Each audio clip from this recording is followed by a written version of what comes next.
vocês viram o tema do nosso encontro, né? O milagre que levou o casamento a outro nível. E o texto bíblico que nós lemos aqui é uma história bastante conhecida. Para o pessoal da igreja, todo mundo bem conhece, né? Nós temos algumas pessoas que não são evangélicas, mas certamente todo mundo já ouviu falar desse milagre de Jesus, né? Da transformação de água em vinho. Isso é tão conhecido que até as pessoas, quando vê alguém que melhora assim de vida, diz, ele mudou da água para o vinho, né? As pessoas não têm esse costume de falar. Ou seja, é algo que todo mundo, de certa forma, tem conhecimento. Então, a questão do nível, fez o casamento mudar de nível, assim, para a gente resumir de forma bem prática, é que aquele casamento, naqueles dias lá em Caná, o casamento, na época antiga, era diferente um pouco do sistema que é hoje, né?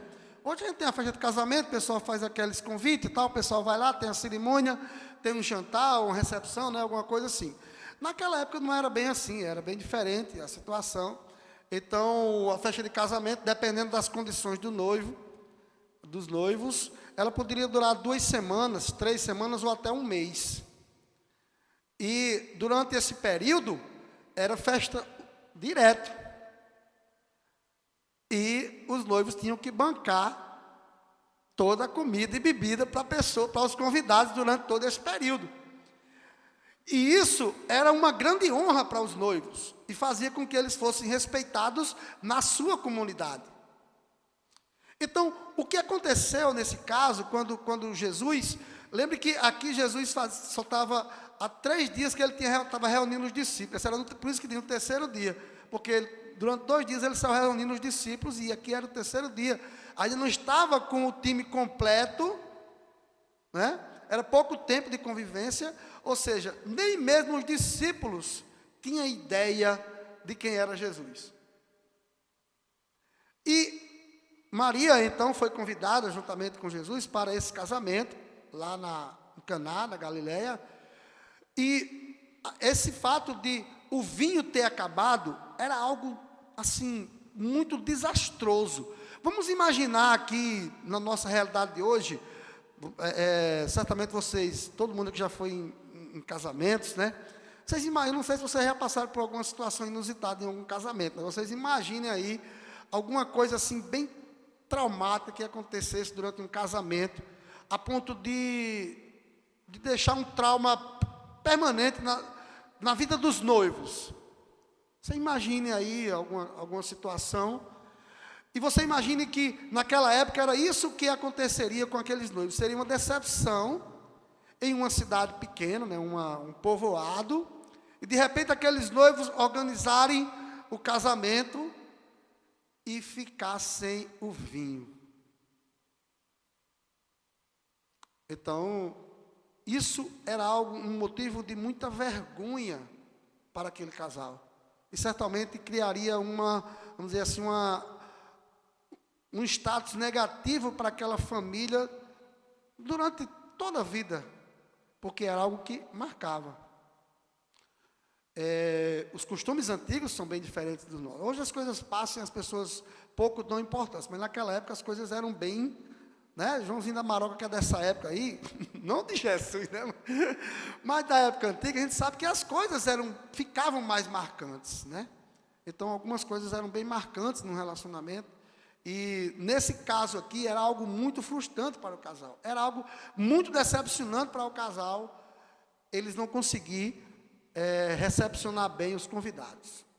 E aqui faltou, então, o vinho. E isso era um grande problema. Isso era um grande problema.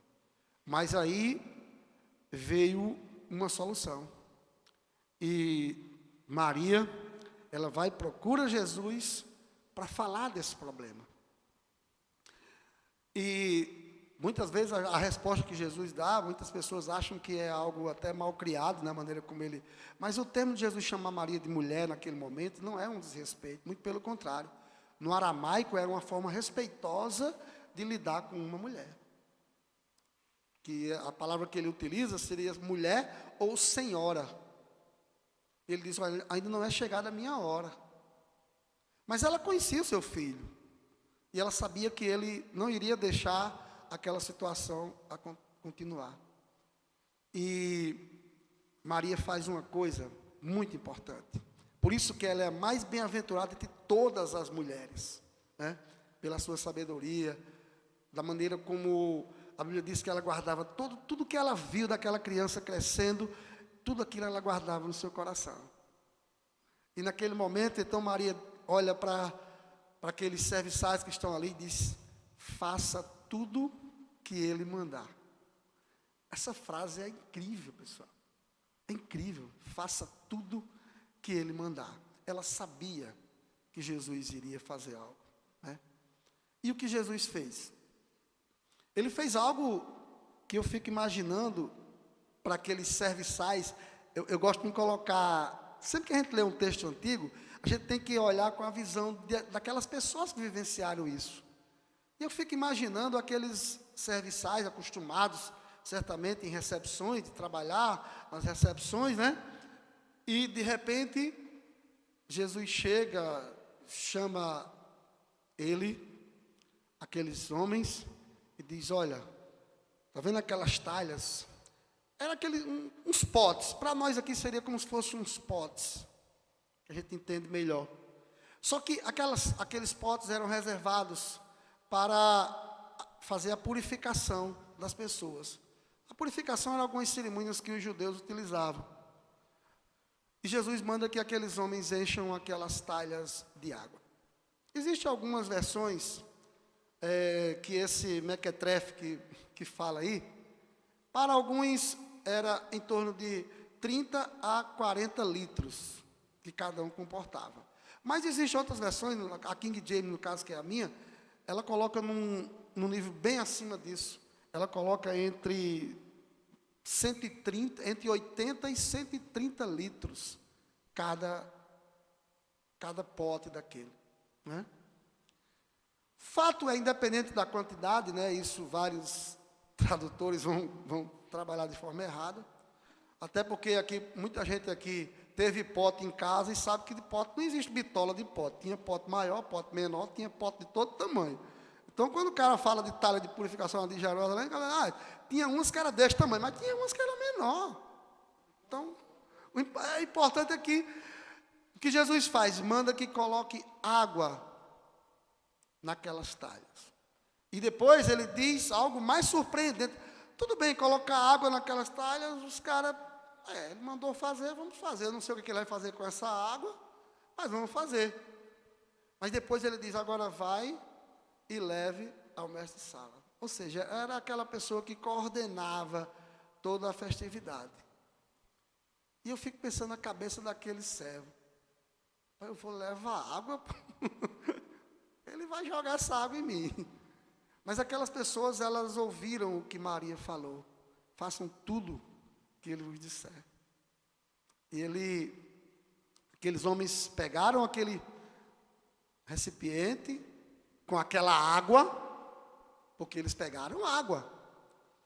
E quando eles foram lá e entregaram ao mestre-sala, que aquele homem pegou aquela água, e quando ele bebeu, ele se surpreendeu com a qualidade do vinho.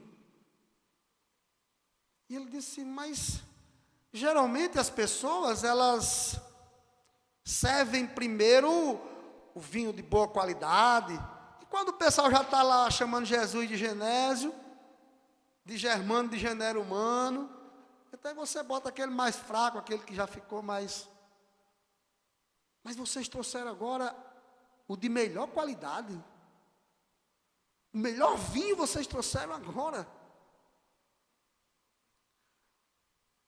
O que nós aprendemos com isso, irmãos, é que quando Jesus é chamado para alguma ocasião, quando Jesus é chamado para algo, ele eleva o nível.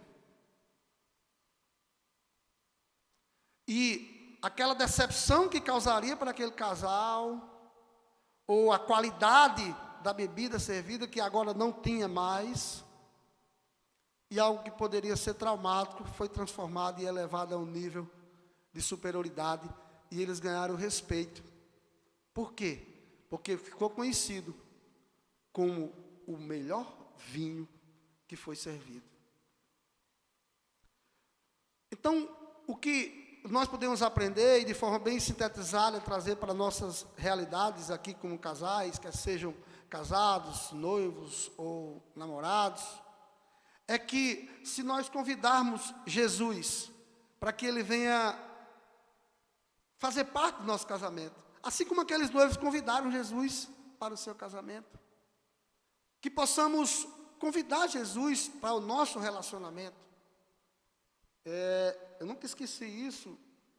Na época, tinha um programa de rádio aqui, em Caicó, da Assembleia de Deus, apresentado pela irmã Marielle. Acredito que alguns aqui devem lembrar.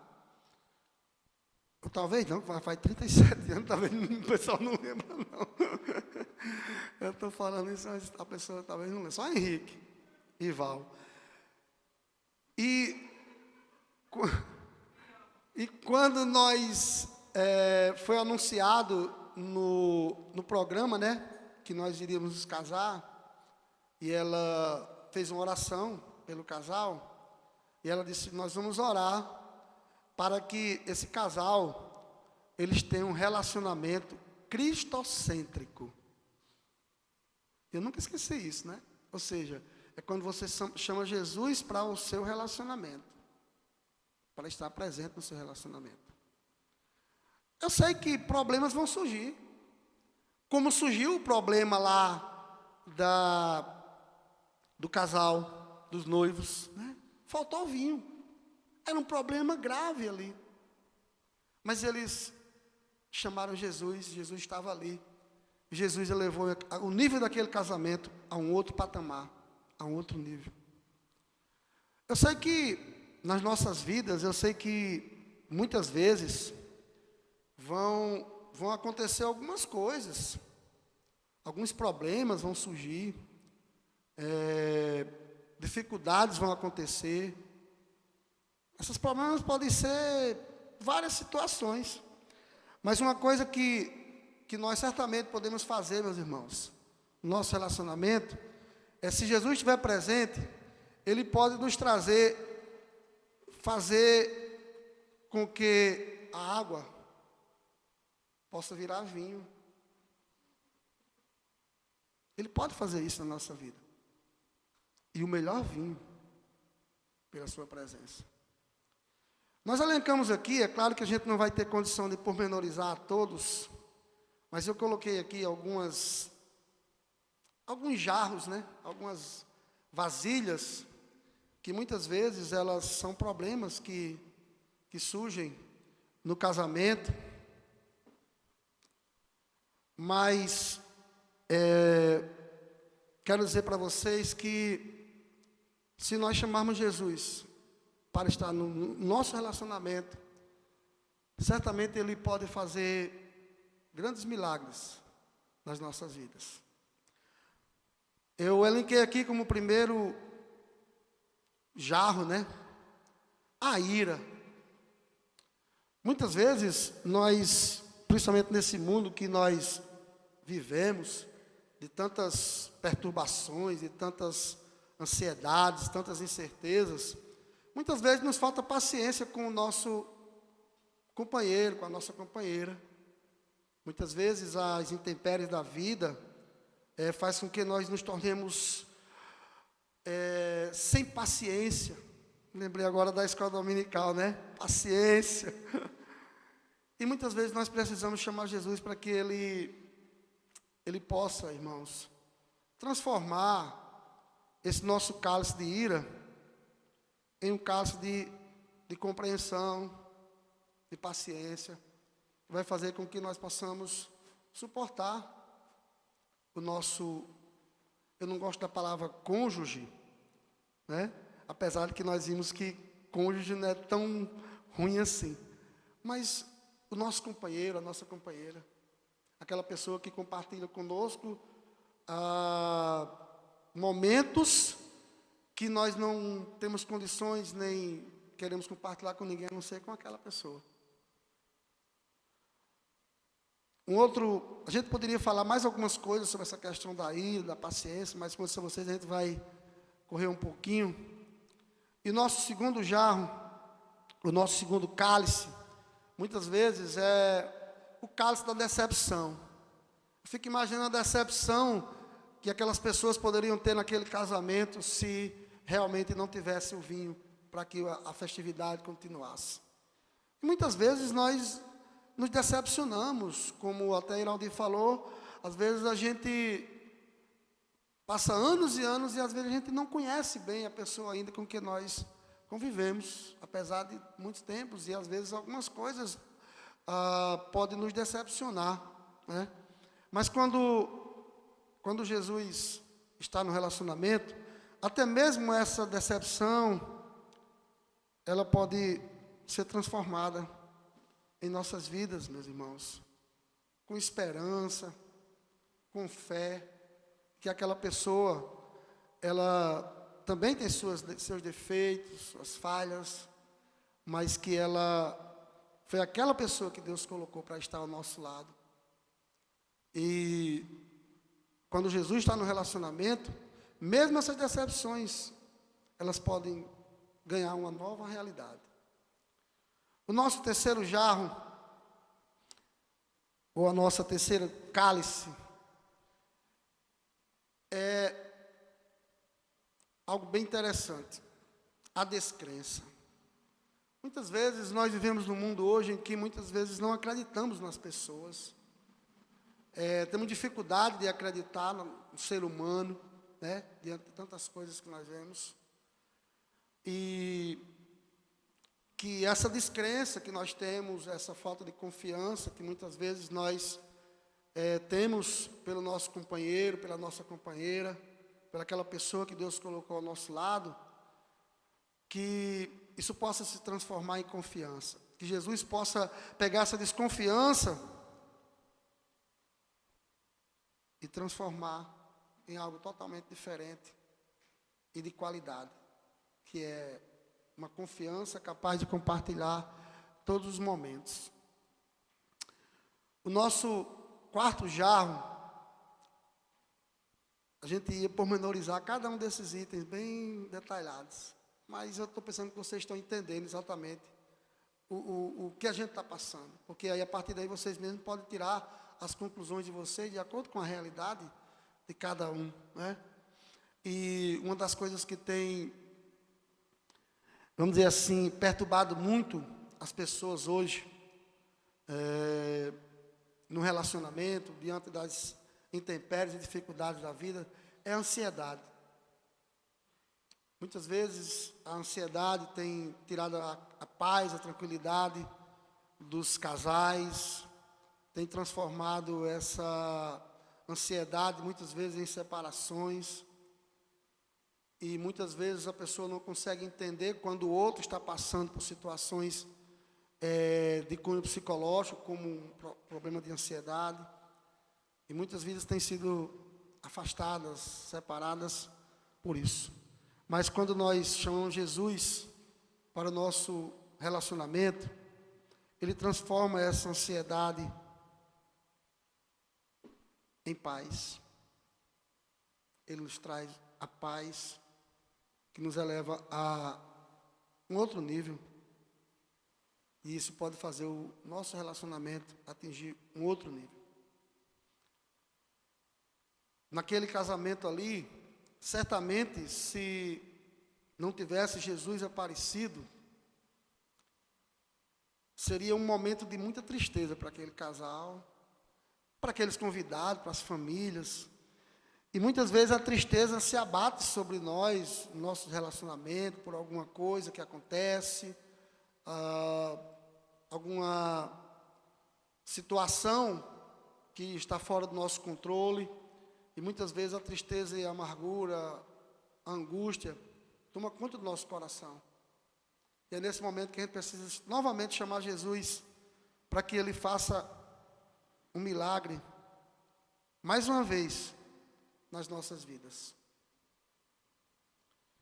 E a nossa sexto cálice, ou sexta jarra, é a frieza, irmãos. Muitas vezes, com o passar dos anos, né? Porque você sabe que o tempo, muitas vezes, muda muitas coisas. E muitas vezes o relacionamento começa a esfriar. E essa frieza, ela corrói, ela destrói os relacionamentos. Que nós possamos colocar Jesus no nosso relacionamento, para que não venhamos a esfriar um para com o outro, mas que possamos sempre manter acesa a chama do amor em todas as suas facetas, em todas as suas glórias. E quando Jesus está no relacionamento, meus irmãos, essa frieza, ela é transformada em amor e nos faz elevar o relacionamento a um outro nível. Eu citei aqui apenas algumas coisas de forma bem rápida, mas certamente vocês podem estar pensando aí em algo que tem atrapalhado, algo que tem impedido o seu relacionamento de estar em outro nível. Eu não sei o que é, cada um tem o seu, cada um tem a sua dificuldade, tem aquilo que pode tirar a tranquilidade e pode tirar o bom relacionamento do casamento. Mas eu digo a você que se você colocar Jesus no centro do seu relacionamento e ter um relacionamento verdadeiramente cristocêntrico, andando de acordo com aquelas diretrizes que Ele bem deseja para cada um de nós, eu tenho certeza que, seja qual for esse problema que aflige o seu relacionamento, que de certa forma tira um pouco da paz, que de certa forma tira um pouco da tranquilidade, que faz com que vocês muitas vezes percam a paciência um com o outro, eu não sei exatamente o que é, mas eu digo que se você permitir que Jesus faça um milagre na sua vida, Ele poderá transformar o seu casamento e elevar a um outro nível. Amém? Que Deus aplique essa pequena porção da sua palavra em nossos corações, que faça-nos refletir sobre isso, sobre tudo o que nós colocamos aqui. Eu sei que foi de forma muito sintetizada, mas eu acredito que vocês entenderam a mensagem que foi passada. Talvez até melhor do que se eu tivesse me exaurido em muitos comentários e muitas verborragias, né? Então que Deus possa nos ensinar através desse simples exemplo. Amém?